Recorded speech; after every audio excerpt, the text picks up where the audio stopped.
What's up, everybody? I'm Mayor Gojo, and I'm bringing you guys the semi-final part of What If I Had the Soul Leveling System.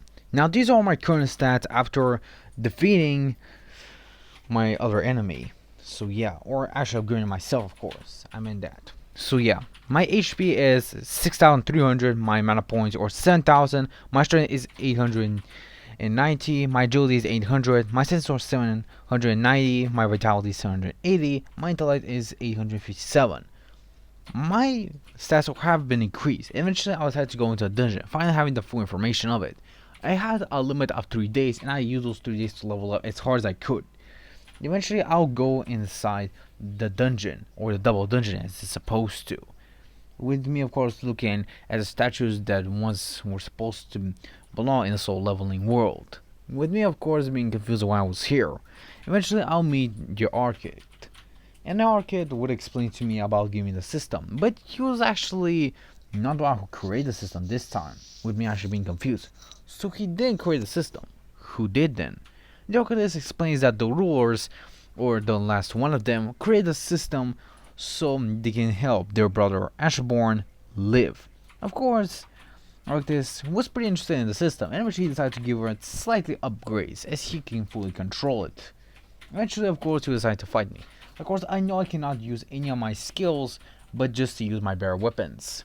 With him, of course, notifying everything, and eventually giving me a challenge. If I'm able to survive at least 10 minutes, then I will receive a gift from him. Of course, I know what that gift is, so I would prepare to fight him. As I'll take a battle stance, he would then rush at me. His statues would rush at me, but I was able to predict their movements as I was more faster and stronger than even Sanju was before when he fought these things. Eventually, I was able to destroy the two knights with literal ease, seeing it as one hit from my daggers was able to annihilate them. Eventually, a gigantic statue, resembling that of a god figure, was trying to attack me, but with no issue at all, I was easily able to slice his hand off. He was trying to shoot me with one of his eyes, but without me even looking, I was able to block it with my dagger. As I was able to cancel it out. Eventually, I'll rush against the statue, and with a powerful fist aimed at his face, I'll obliterate it. Arctis will be surprised by just seeing the immense power from me. He will be surprised because he has never seen a human, nor less someone that is supposed to be the next Shamar to be this powerful. If only this, Arctis is practically from the original timeline of Sanjuo, so that means that he knows what happened. But he does not actually know that he actually died in that previous timeline. With me just smirking, telling that he's gonna meet his end pretty soon.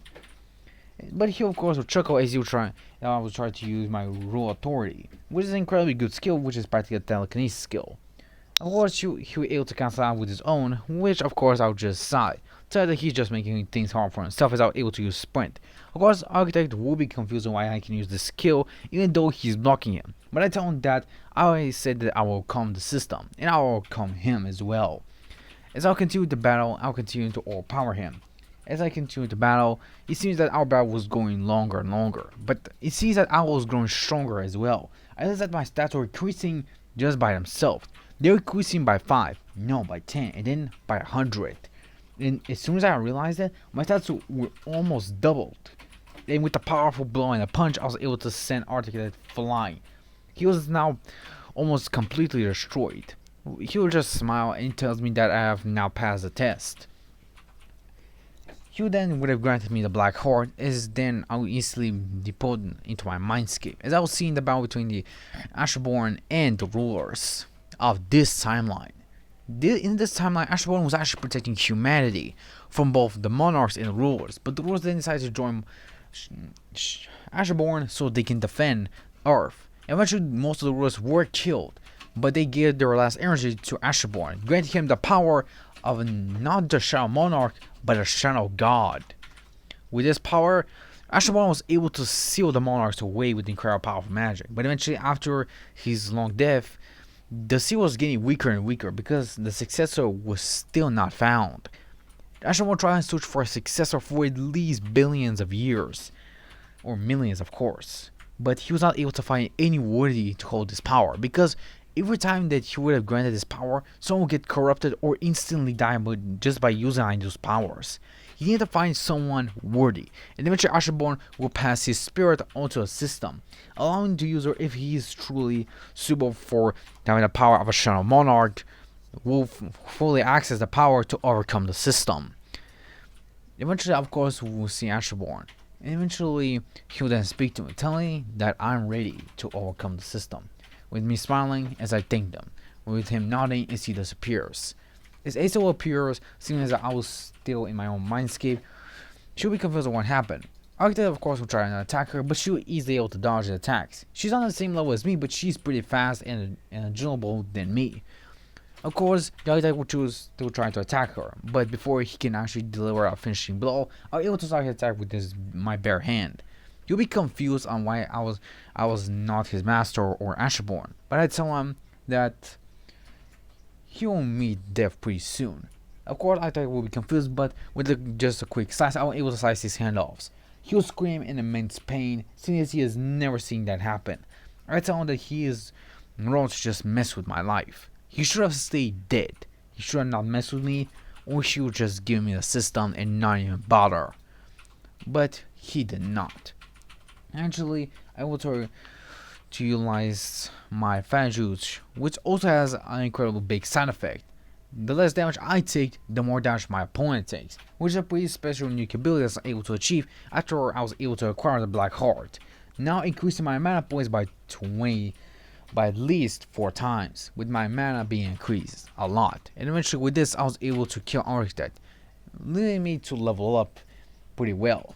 Eventually both me and Asa will go back to our home. Eventually I will try to research for the other monarchs. Eventually find the giant monarch, or gigantic in size. Of course I'll just look at him coldly, as I don't want to show any emotions.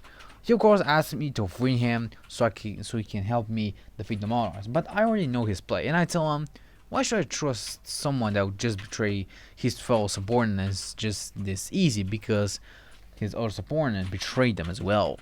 Of course, the giant monarch will try to play dumb with me, telling me that he just have change of heart, but I can use one of my skills known as lie detector, which I can practically detect if someone is lying, no matter how powerful they are. And with this, I'm able to realize that he is lying. And with a quick slice, I'll be able to kill him. And I'll hear the words level up. I'll be surprised as I was leveled up at least 100 times. Which I'll be surprised, because if I actually would have released him, he most likely would have killed me in an instant. I'll just say is now I have become a lot stronger. But I know if he's this powerful, he's practically one of the weakest of the monarchs. And if I'm to fight the other monarchs, I might even die. So I have to get stronger. Eventually I'll go into the dungeons I was able to conquer and go even deeper. Eventually increasing my shadow army by multiple times. Eventually my army of 200,000 soldiers will grow into 2 million soldiers. Yes, I'll get even more soldiers as I continue to explore dungeon. Of course, most of my soldiers are not powerful as my others, but the others are growing a lot stronger.